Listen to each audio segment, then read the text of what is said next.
మీ కథల సమయానికి స్వాగతం. నేను మీ రమ్య. హలో అండి, ఈరోజు మనం రవీంద్ర కంభంపాటి గారు రాసిన రాజ్యలక్ష్మి నవ్వింది అనే కథ విందాం. పిఠాపురం ఎంఆర్ఓ ఆఫీస్లో క్లర్క్గా పనిచేసే ముత్యాల రాజ్యలక్ష్మి పొట్టిగా నల్లగా ఉంటుంది. పైగా మెల్లకన్నొకటి. తండ్రి చిన్నప్పుడే పోతే తల్లే ఆ రాజ్యలక్ష్మిని, చెల్లెలు రామలక్ష్మిని పెంచింది. ఆ రామలక్ష్మి అక్కలా కాకుండా చూడ్డానికి చక్కగా ఉండేది. కాకపోతే అక్కంత చదువుకోలేదు. 10వ క్లాస్తో ఆపేసింది. అందరూ సినిమా యాక్టర్ విజయశాంతిలో ఉన్నామనేవారు. దాంతో చదువు మీద కన్నా సితారా జ్యోతి చిత్రాల మీద ఎక్కువ దృష్టి పెట్టేది. ఉద్యోగం చేస్తున్న రాజలక్ష్మికి సంబంధాలేవి రాలేదు. కానీ 17 ఏళ్ళు వచ్చేసరికి రామలక్ష్మికి బోలెడు సంబంధాలు. ఎలాగా పెద్దగా స్తోమత లేదని, ఇద్దరిలో ఒకరికి పెళ్ళైనా వాళ్ళమ్మకు కొంత బరువు తగ్గుతుందని ఆలోచించి రాజలక్ష్మి తల్లిని ఒప్పించి ఊళ్ళోనే కిరాణా వ్యాపారం చేసే మల్లెల కాంతారావు గారబ్బాయి బుచ్చిబాబుతో చెల్లెలు పెళ్లి జరిపించేసింది. బీకాం ఫస్ట్ క్లాస్లో పాస్ అయ్యాక ఉన్న ఊళ్ళోనే ఉద్యోగం వచ్చింది తప్పితే 25 ఏళ్ళు వచ్చినా పెళ్లి సంబంధాలేవీ రాలేదు. చివరికి మున్సిపల్ ఆఫీస్లో అటెండర్గా పనిచేసే కరాటం సత్యానందం సంబంధం వస్తే, నేను బతికుండగా నీ పెళ్లి చూసే అవకాశం వస్తుందనుకోలేదు, కాదనుకు అంటూ తల్లి రాజలక్ష్మిని ఒప్పించి పెళ్లి చేసింది. పెళ్లైన తర్వాత కార్యం రోజు నుంచే సత్యానందం భార్యని అనుమానంతో హింసించే కార్యక్రమం పెట్టుకున్నాడు. ఇద్దరు కలిసి ఏదైనా సినిమాకెళ్తే సినిమా నడుస్తూ ఉంటే తాను మటుకు మోహన్ రాజలక్ష్మి కేసి తిప్పి కూర్చునేవాడు. అదేంటంటే, నువ్వు ఏ యాక్టర్ మోహన్ చూస్తే పరవశించిపోతావో తెలియాలిగా నాకు అనేవాడు. నెల జీతం రాగానే ఆ జీతంలోంచి 20 రూపాయలు రాజలక్ష్మి చేతిలో పెట్టి, ఎలా ఖర్చు పెట్టావో లెక్కరాయ్ అని మిగతా జీతం మొత్తం తీసేసుకునేవాడు. కూరగాయలు బేరమాడుతుంటే, ఏంటి అంతలా నచ్చేశాడా నీకు, ఆడితో బేరాలాడుతున్నావు అని వెకిలిగా నవ్వుతూ లెంపలు వాయించేసేవాడు. ఇలా కాదని బేరమాడకుండా కూరలు తెస్తే, ఏంటి ఆడప్పుడే అంత క్లోజ్ అయిపోయాడా నీకు, ఆడెంత అడిగితే అంత ఇచ్చేస్తున్నావు అని అదే వెకిలి నవ్వుతూ లెంపలు వాయించేవాడు. తొలికాను పైనప్పుడు అన్నారం సత్యనారాయణ స్వామిని, దేవుడా ఆ పుట్టే బిడ్డకి ఈయన రూపమే ప్రసాదించు తండ్రి, లేకపోతే ఆ బిడ్డ నానా హింసలు పెట్టేస్తాడు అంటూ మొక్కుకుంది రాజలక్ష్మి. కాన్పైన తర్వాత పుట్టిన కొడుకును చూసి అందరూ అచ్చం సత్యానందమే అని అనుకుంటుంటే, హమ్మయ్య అనుకొని సంతోషంగా రాజలక్ష్మి ఊపిరి తీసుకుంది. కొడుక్కి ఏ పేరు పెడదామని అడిగితే, ఏం పేరు చెప్తే ఏమొస్తుందోనని భయపడి, మీ ఇష్టమండి అనేసింది. కొడుక్కి తనకిష్టమైన దేవుడు సాయిబాబా, ఇష్టమైన యాక్టర్ కృష్ణ పేరు కలిపి సాయి కృష్ణ అనే పేరెట్టాడు సత్యానందం. పిల్లాడు పెరిగి పెద్దాడవుతున్నా సత్యానందం అనుమానం తగ్గలేదు సరికదా, రోజు రోజుకి ఎక్కువైపోయింది. అప్పటికీ ఓసారి తోడల్లుడు బుచ్చిబాబు ఇంటికొచ్చి సత్యానందంతో చెప్పాడు, వదినగారు నిప్పులంటోరండి, ఆరిని మీరు అలా అనుమానించకూడదు. ఒళ్ళు మండిపోయిన సత్యానందం బుచ్చిబాబుని లాగిపెట్టి గూబ గుయ్యమనిపించేలా కొట్టి, అవును నిజమే, మీ వదిన నిప్పులాంటిదే, ఒళ్ళంతా కామాగ్ని దానికి అంటూ, ఏమే నీకు వత్తాసు పలకడానికి నీ రంకుమొగుడిని ఇంటికి తీసుకొస్తావా అంటూ రాజలక్ష్మిని చావచితగొట్టేశాడు. సాయికృష్ణ 1-2 సార్లు తండ్రిని ఎదిరించబోయాడు.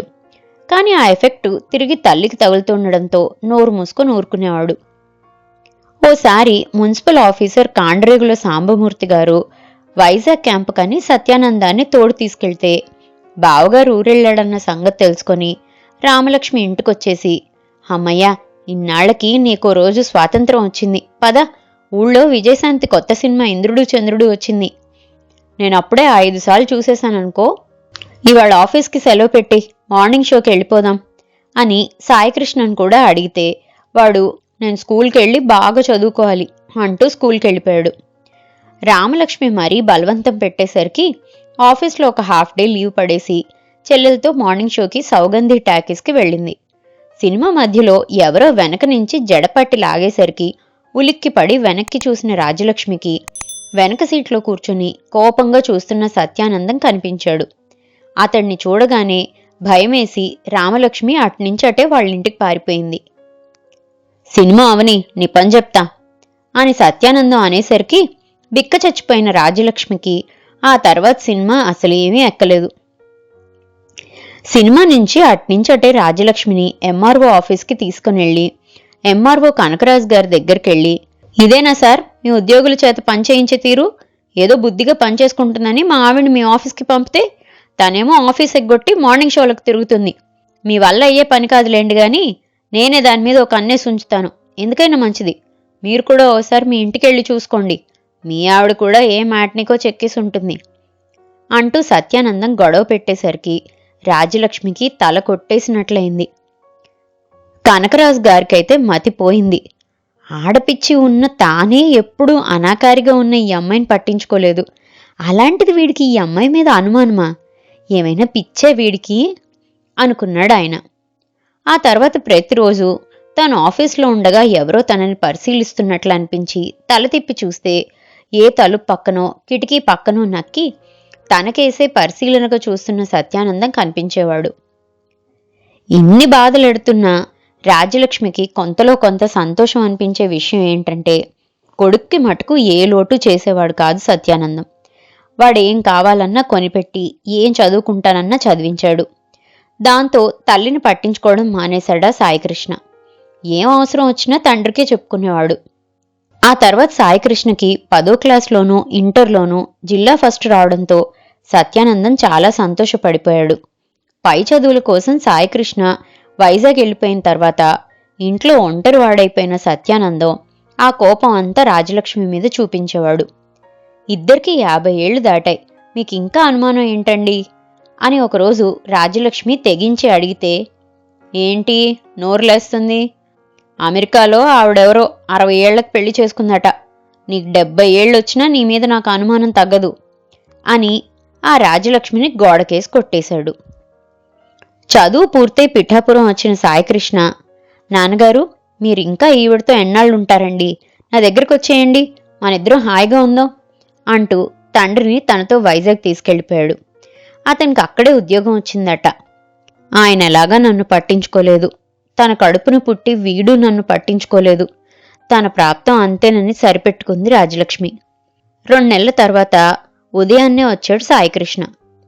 బాబోయ్, ఇన్నాళ్ళు ఒక్కదానివి ఎవడితో కులికేవంటూ మీ నాన్న చంపేస్తారా నన్ను, అందరి ముందు నీ పరువు పోతుందిరా అని బతిమాలన వినకుండా రామ్మా నాతో అని బలవంతంగా వైజాగ్ తీసుకెళ్ళిపోయాడు. వైజాగ్లో కొడుకింట్లో అడుగుపెట్టిన రాజలక్ష్మికి ఎక్కడా సత్యానందం కనపడలేదు.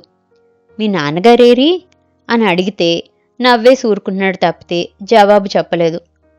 సాయంత్రం 5 అవుతుంటే తల్లిని తీసుకొని తండ్రి దగ్గరికెళ్తే సత్యానందం కొడుకుని భార్యని చూసి ఒకటే అరుపులు. నోట మాట రాక అలా నోరెళ్లబెట్టి ఉండిపోయిన రాజ్యలక్ష్మి ఒక్కసారి హాయిగా గట్టిగా నవ్వింది. కొడదామని ముందుకొద్దామనుకున్నాడు కానీ అడుగు ముందుకేయలేకపోయాడు సత్యానందం.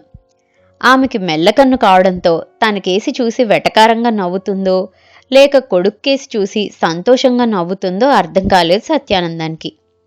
ఇనప చైన్లతో కట్టేసున్న సత్యానందాన్ని చూసి పదే పదే తలుచుకొని మరీ నవ్వుకుంటూ మెంటల్ ఆసుపత్రిలోని దుర్వాస వార్డులో నుంచి సైకియాట్రిస్ట్ సాయికృష్ణతో కలిసి ఇంటికెళ్ళిపోయింది రాజ్యలక్ష్మి. ఇదండి రాజ్యలక్ష్మి నవ్వింది కథ. మరో మంచి కథతో మళ్ళీ కలుసుకుందాం. అంతవరకు సెలవు. కథ కనుక మీకు నచ్చినట్లయితే లైక్ చేయండి, షేర్ చేయండి అండ్ మరిన్ని ఇంట్రెస్టింగ్ కథల కోసం ప్లీజ్ సబ్స్క్రైబ్ టు మీ కథల సమయం. Thank you.